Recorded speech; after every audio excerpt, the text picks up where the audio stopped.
Pessoal, vocês viram as reportagens que saíram relacionado com o possível plano de Lula contra o crime organizado aqui no Brasil.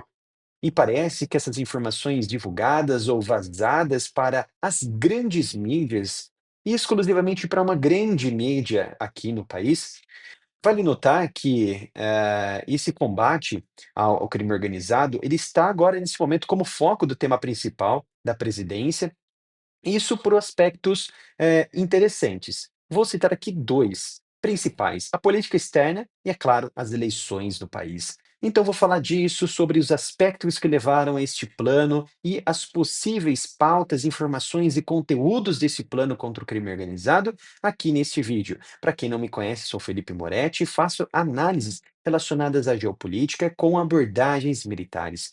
Se você ainda não é inscrito deste canal, não perca tempo, se inscreva e ative as notificações para não perder nenhum conteúdo.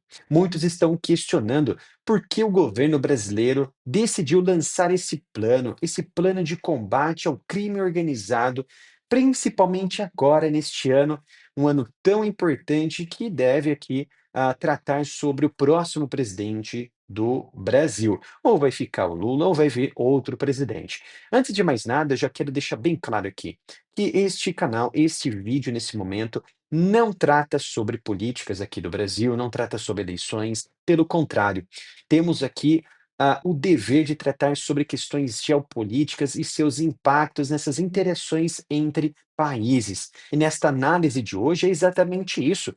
O porquê que o governo está criando esse plano, eu coloquei aqui 2 cenários possíveis e, é claro, muito fortes. O plano externo, a política externa, a pressão internacional.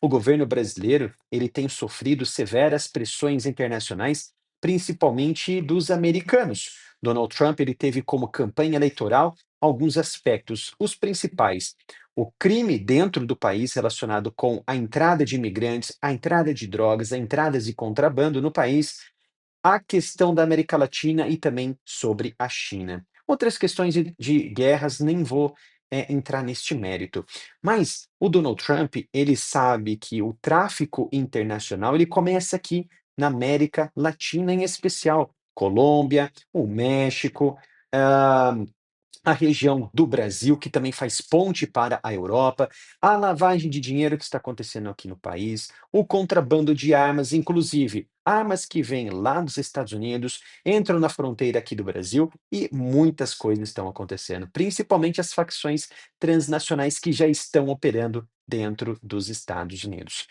E recentemente Lula se encontrou com o presidente Donald Trump, onde eles discutiram ali a possibilidade de cooperação entre eles, e o Lula, ele decidiu, fazer ali um plano, muito forte em combate ao crime organizado, que seria anunciado aí para o país começar essas atividades mais fortes para trazer resultados mais positivos e assim diminuir essa pressão americana sobre o Brasil. Há um outro ponto interessante. O Brasil ainda não designou esses grupos, essas organizações criminosas, como o PCC, como o Comando Vermelho, como organizações narcoterroristas ou terroristas. Por quê? Segundo o que o governo atual ele acha, né, que de efeito colateral ou de consequências, seriam a possibilidade de países externos, como os Estados Unidos, invadirem internamente o país. Outra questão estão as sanções que poderiam ser colocadas contra algumas empresas e bancões aqui no país, que prejudicariam alguns setores da economia do Brasil. Mas, na verdade, as facções, esses grupos organizados criminosos, eles possuem juízes, possuem políticos, possuem grandes empresas dentro da folha de pagamento e que esses, principalmente políticos, levantados também com sanções diante dessa pressão externa, principalmente vinda dos Estados Unidos. Então, o principal motivo neste momento é tirar esse fortalecimento dessas organizações criminosas através ali de alguns rearranjos que devem compor ali o plano de Lula para o crime organizado. Por exemplo, Sabemos que o crime organizado aqui no país faz tráfico, é claro, internacional de drogas, lavagem de dinheiro. Eles controlam os presídios, dominam regiões territoriais, com uma baixa dominação, baixa presença na região do Rio Grande do Sul, por os aspectos, é claro, regionais, com outras organizações, e também estão relacionados com a cultura local. Eles já estão atuando contra estão, atuando já nos crimes digitais, crimes cibernéticos, fazendo contrabandos de armas, e que, como, né, esse contrabando está tão, intenso nas fronteiras brasileiras, e já infiltraram-se em grandes empresas aqui no país, principalmente empresas de transporte, do agronegócio, postos de combustíveis, lavando dinheiro a rodo aqui no país. Então, o governo ele entende que o grupo organizado, esses grupos criminosos, eles deixaram de ser apenas um problema policial e passou agora a ser um problema de uma ameaça real para a segurança do país, principalmente a economia, o sistema financeiro, a política e a segurança nacional. Então, quando eles colocam essa pauta, essas ameaças, esses elementos, automaticamente já estamos aqui eliminando algumas teorias e justificativas do próprio governo de que um dos motivos de que eles não colocariam, não designariam essas organizações criminosas como organizações terroristas, porque eles não promovem um movimento de ameaça contra o Estado de Direito, uma ameaça contra a governabilidade do país. Mas, pelo contrário, eles já estão explicando exatamente isso, que eles estão atrapalhando o ordenamento, a segurança, a soberania do país. E como tal, se isso já está sendo feito, é porque eles são sim organizações terroristas, ok? E agora, sabemos que a população ela está precisando de segurança, ela está cansada da insegurança, da impunidade. Não temos leis fortes, sempre que leis são pautadas ou em projetos de leis dentro do Congresso, elas são derrubadas por pressão de uma ala que protege essas impunidades, esses criminosos. Então isso precisa mudar. E parece que isso veio da pressão da própria população aqui do país, do Brasil, e também da política externa, americana, que Trump já está puxando a orelha ali de políticos, inclusive do próprio, Luiz Inácio Lula da Silva. Então, parece que esse plano do Lula, ele está norteado em algumas estruturas que devem compor ali esse plano de atuação contra o crime. E deverá ser um investimento na casa de 11 bilhões de reais para o combate ao crime organizado, que devem ali, esse investimento que deve ser pautado em 4 eixos principais, que eu vou citar aqui alguns, vou entrar em detalhes e outros eu vou passar ali mais de forma superficial, porque isso, é necessário trazer aqui detalhes de pontos muito importantes, muito interessantes. Por exemplo, são 4 eixos possíveis. O primeiro eixo aqui que estamos tratando, e possivelmente farão parte desse plano do Lula, é asfixia financeira contra o crime organizado. É fazer com que esse dinheiro que está sendo lavado, esse dinheiro que entra nessas facções, sejam monitorados, sejam identificados e destruídos. Porque sem dinheiro, essas organizações elas vão perdendo poder. Porque é com o dinheiro que elas fazem uma lista de pessoas, de organizações, de empresas, ah, que recebem, propinas, subornos, entram nessa corrupção do crime organizado, e o crime organizado passa a controlar, hã, até mesmo entidades estatais e privadas. Assim, se tornam cada vez mais forte perante a sociedade e implicando ali as vontades, os desejos de atuação das facções, como proteção contra líderes, proteção de áreas para que não haja uma vigilância, de policiamento, etc. E assim eles vão aumentando o seu status de poder nas regiões. E essas facções, elas dependem da lavagem de dinheiro, empresas de fachada, principalmente aquelas empresas de combustível que lavam dinheiro por conta da facilidade que os postos de combustíveis eles apresentam, né? A questão também do tráfico, que as facções elas buscam, sem dúvida alguma, lavar o dinheiro através da venda de drogas, na compra e na venda de imóveis e também na questão do mercado ilegal. Então, de umas medidas preventivas que esse governo ele deve propor é o rastreamento financeiro de ponta a ponta.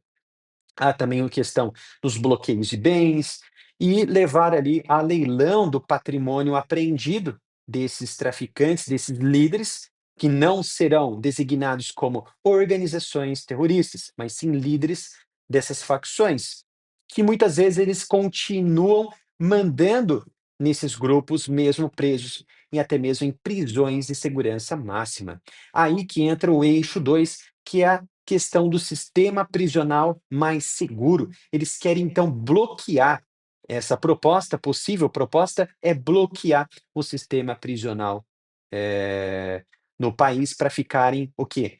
Para ter um sistema mais enxuto, mais seguro. Porque muitas vezes sabemos que advogados entram com informações, saem também com informações, só que eles precisam ser monitorados a partir de agora. Só que o que está de pauta, possivelmente de pauta nesse plano de Lula, e que deve agradar ali a segurança, é exatamente isso.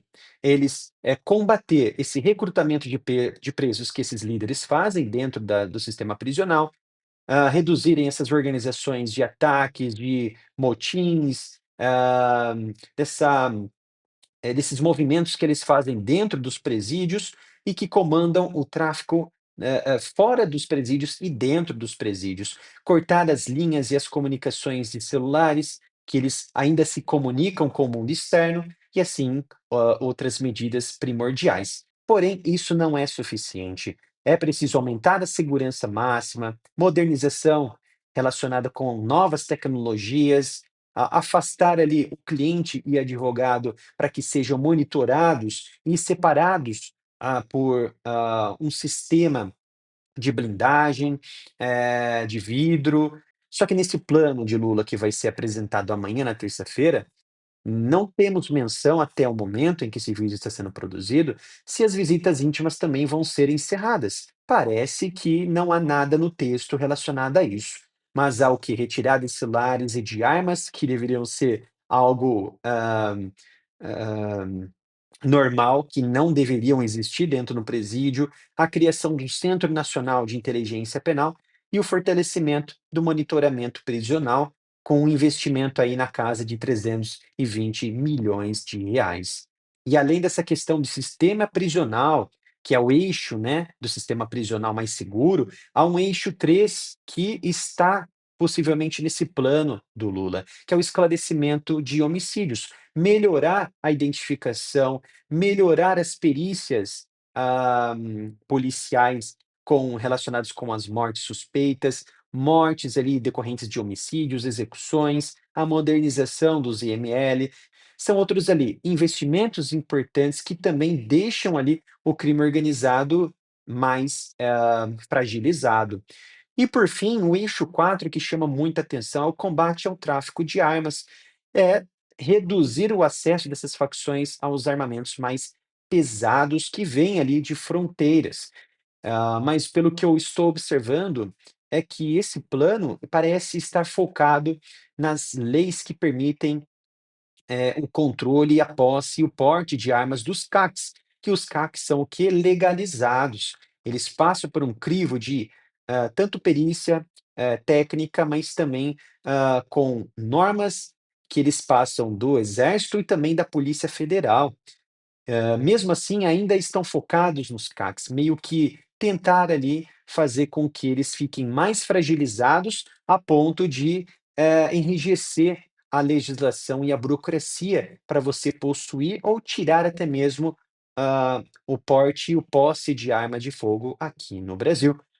E também há uma questão de rastreamento melhor das armas, ações mais nas fronteiras do país, principalmente sul e sudoeste, e criação de redes, nacionais contra o tráfico. E essa questão dessas medidas que devem ser tomadas no combate ao tráfico de armas, os motivos, eles são, já reconhecidos e conhecidos. O governo ele entende que essas facções só mantêm o domínio territorial porque possuem forte poder bélico, até mesmo armas utilizadas pelas forças armadas do país. Há também o tráfico internacional, que abastece essas guerras urbanas que vêm de fora, armamentos, inclusive, vêm dos Estados Unidos e com modelos que estão sendo criados aqui mesmo no Brasil. Então, isso precisa ser melhor monitorado, vigiado e, assim, construir um mecanismo de tanto ostensividade quanto também de prevenção. E reduzir, é claro, as armas, isso faz com que a capacidade ofensiva dessas organizações criminosas diminui, principalmente dessas facções que estão comandando grandes favelas aqui do Brasil. E do aspecto político, do plano em geral, a segurança ela virou tema principal, tema central não só na sociedade, como também, neste ano de campanha eleitoral, dessa corrida à presidência do Brasil. Até os pré-candidatos já estão entrando com mais força, e agora Lula está trazendo este tema para uma melhor relação eleitoral, junto ali com os seus tanto eleitores quanto aqueles que estão indecisos e aqueles que estão do outro lado. Então ele precisa trazer esse povo para um entendimento e, tentar convencê-los de que a segurança aqui no país vai melhorar ou já está melhorando e como pauta ali combater de forma mais dura o crime organizado que já perpetuou aqui no país. E claro, a política externa ela se faz presente, ela vem muito forte e Donald Trump não está para brincadeira. Ele já demonstrou isso na Venezuela, já está ameaçando de forma muito aberta o próprio México e também possibilidade ali, com possibilidade de fazer alguma atividade militar em Cuba. Então espero que vocês tenham gostado desta análise de forma geral nesse possível plano de Lula no combate ao crime organizado. Não deixe de se inscrever aqui no canal, ativar o sino de notificação para não perder nenhum conteúdo. E nos vemos no próximo vídeo.